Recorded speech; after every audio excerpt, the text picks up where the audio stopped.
அண்ணாமலை குப்புசாமி அவர்களை நியூ ஜெர்சியில் நடைபெறும் பேரவையின் 39வது தமிழ் விழாவிற்கு நமது பேரவையின் சார்பாக வருக வருக என அன்புடன் வரவேற்கிறோம்.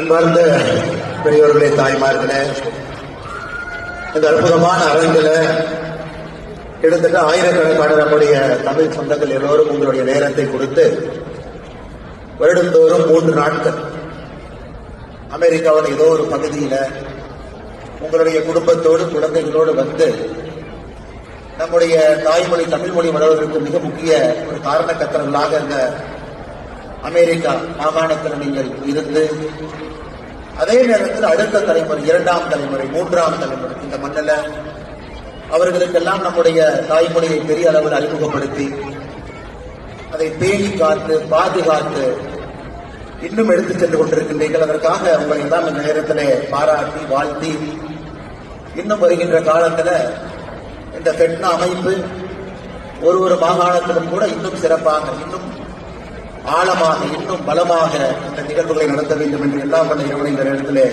வேண்டிக் கொள்கின்றேன். அருமை சொந்தங்களை, நானும் நேரடியாக விமானத்திலிருந்து இறங்கி இங்கே வந்திருக்கின்றேன்.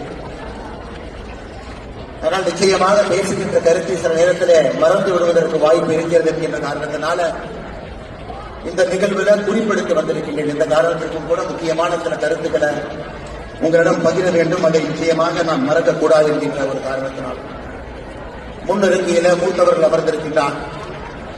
விஐடி பல்கலைக்கழகத்தினுடைய வேந்தர் ஐயா விஸ்வநாதன் அவர்கள், அதே போல விஐடி குழுமத்தினுடைய தலைவர்கள் இங்கே வந்திருக்கின்றார். அதே போல முன்னிறுங்கியில் இருக்கக்கூடிய அந்த நிகழ்விற்கு பொருளுதவி, நிதியுதவி அளித்து சிறப்பாக நடப்பதற்கு காரணமாக இருக்கக்கூடிய வந்திருக்கின்றார் முன்னாள் அமைச்சர் அண்ணன் தேசி வீரமணி அவர்கள் இங்கே வந்திருக்கின்றார். அதே போல எல்லா அமைப்பினுடைய முக்கிய காரணக்கர்த்தர்கள் அருமை அண்ணன் விஜய் மணிவேல் அவர்கள் இந்த ஃபெட்னா அமைப்பினுடைய தலைவராக இருந்து தமிழ் குடும்பத்தை மிக சிறப்பாக 2 ஆண்டுகளாக வழிநடத்திக் கொண்டிருக்கின்றார். அவருடைய பெயரை சொல்வதன் மூலமாக எல்லோருக்கும் என்னுடைய நன்றிகளை இந்த நேரத்திலே தெரிவித்துக் கொள்கின்றேன். இப்பொழுது துணைத் தலைவராக, அடுத்த தலைவராக வருவதற்குரிய அருமை சகோதரர் எழிலன் ராமராஜன் அவர்களுக்கும் என்னுடைய வாழ்த்துக்களை தெரிவித்துக் கொள்கின்றேன். அருமை சொந்தங்களே, உண்மையை பேச வேண்டும் என்றால் இது ஒரு சாதாரணமாக ஒரு ஆண்டும் கூட எல்லோரும் கலந்து பேசிவிட்டு புகைப்படம் எடுத்துவிட்டு அறிமுகப்படுத்திவிட்டு பிரிந்து செல்லக்கூடிய ஒரு நிகழ்வு அல்ல. காலம் காலமாக ஆண்டுதோறும் நடக்கக்கூடிய நிகழ்வாக இருந்தாலும் கூட நம்முடைய தமிழ் மொழி ஆழமாக வேரூன்றி நம்முடைய தாயகத்தை தாண்டி அமெரிக்காவில் மிக பலமாக இருப்பதற்கு காரணமான ஒரு அமைப்பு இந்த ஃபெட்னா அமைப்பு. இங்கு இருப்பவர்கள் நீங்கள் சாதாரண மனிதர்கள் கிடையாது. கடுமையாக பணி செய்பவர்கள், உழைப்பவர்கள், பெரிய பெரிய நிறுவனத்தில் பொறுப்பில் இருப்பவர்கள், தொழில் முனைவோர்கள். இருந்தும் நம்முடைய தாய்மொழி தமிழ் மொழிக்காக பெரும் நேரத்தை செலவிட்டு உங்கள் குழந்தைகளுக்கு அதை சொல்லிக் கொடுத்து கஷ்டப்பட்டு இந்த தமிழ் மொழியை வளர்வதற்கு காரணமாக இருக்கக்கூடியவர்கள் நீங்கள்.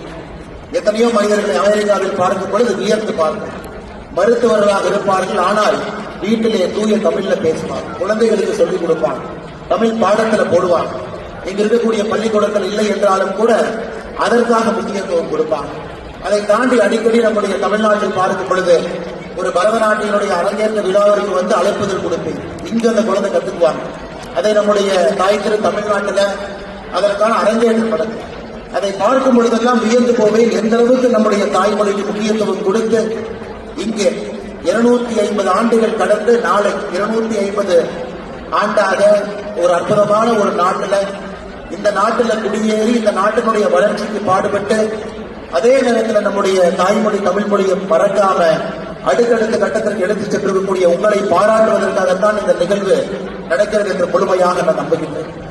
அது மட்டுமில்லை, அருமை சொந்தங்களே, இந்த ஃபெட்னா அமைப்பு இந்த ஆண்டு நியூ ஜெர்சி தமிழ் பேரவையோடு இணைந்து இந்த விழா நடந்து கொண்டிருக்கிறது. நான் இந்த விழாவுக்கு வருகின்றேன் என்று முடிவு செய்து அறிவித்த பிறகு தமிழகத்தில் ஒரு மூத்த பத்திரிகை ஒரு தலைப்பு செய்தி போட்டிருந்தார். இந்துத்துவா எதிர்ப்பு கொள்கைக்கு அண்ணாமலை மாறுகின்றாரா, ஃபெட்னா விழாவுக்கு செல்லுகின்றாரா என்று. அதே நேரத்தில் தெட்னாவில் இருக்கக்கூடிய சில நண்பர்களும் கூட அண்ணாமலை வர வேண்டுமா என்று கேட்டார்.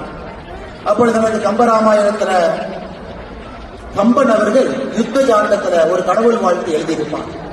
கம்பனுடைய தனிச்சிறப்பு கம்பராமாயணத்துல ஒரு காண்டத்திற்கும் கூட தனித்தனியாக ஒரு கடவுள் வாழ்த்து இருக்கு. அந்த யுத்த காண்டத்திற்கான கடவுள் வாழ்த்து எழுதியிருப்பாங்க. ஒன்றே யாயின் ஒன்றே யாம், பலவே யாயின் பலவே யாம், அன்றே யாயின் அன்றே யாம். அதனுடைய அர்த்தம் என்னன்னாங்க, கடவுள் இருக்கிறான்னு நீங்க நம்பினீங்கன்னா கடவுள் இருக்கிறார், கடவுள் இல்லை என்று நீங்க நம்பினீங்கன்னா கடவுள் இல்லை. ஒரே ஒரு கடவுள் இருக்கிறான் நம்பினீங்கன்னா ஒரே ஒரு கடவுள் இருக்கிறான்.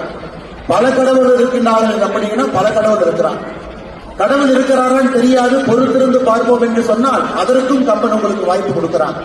இன்னைக்கு நான் கடவுளை நம்புறேன், நாளைக்கு நம்புவோம்னு தெரியாதனாலும் கம்பன் அந்த வாய்ப்பு கொடுக்கிறான். என்னை பொறுத்தவரை கிருஷ்ண அமைப்பு எப்பொழுதும் அதே போல் இருந்திருக்கிறது. வருகின்ற காலத்திலும் கூட எல்லா சித்தாந்தத்தையும் தாண்டி அனைவரையும் தமிழால் இணைக்கக்கூடிய ஒரு அமைப்பாக தொடர்ந்து இருக்க வேண்டும்.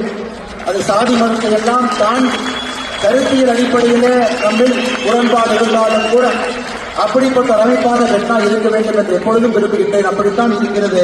வருகின்ற காலத்தில் அப்படி இருக்க வேண்டும் என்று இந்த நேரத்தில் சொல்ல விளைகின்றேன். கம்பராமாயணத்தில் கம்மன் சொல்லி இருக்கின்றான், கம்மன் எழுதியிருக்கின்றான். உங்களுக்கு கடவுள் மீது நம்பிக்கை இல்லை என்றாலும் கூட கம்பராமாயணத்தில் யுத்த காண்டத்தில் கடவுள் வாழ்த்துல சொல்றார். அதே போல அருமை சொந்தங்களே, இங்கிருக்கக்கூடிய தமிழர்கள் நீங்கள் சாதாரண மனிதர்கள் அல்ல.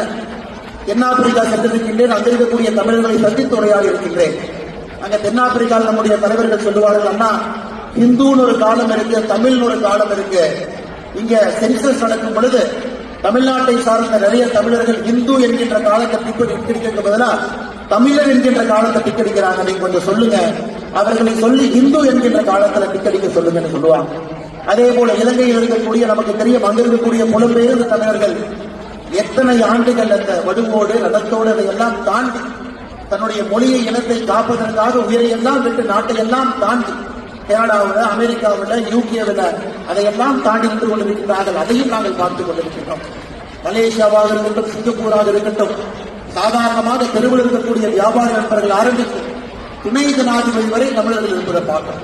செசலிக்காக இருக்கட்டும், ஒரு பகுதியும் கூட இதற்காக சொல்லுகிறேன் என்றால், நாம் தயவு செய்து நம்முடைய தமிழினத்தை ஒரு சிறிய வட்டத்தில் அடைக்கக்கூடாது.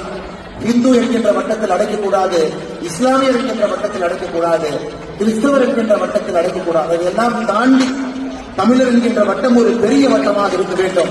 அதில் எல்லோரும் இருக்க வேண்டும் என்கின்ற அன்பான வேண்டுகோளையும் கூட இந்த பெட்னா மேடையிலே சொல்வது என்னுடைய பெருமை.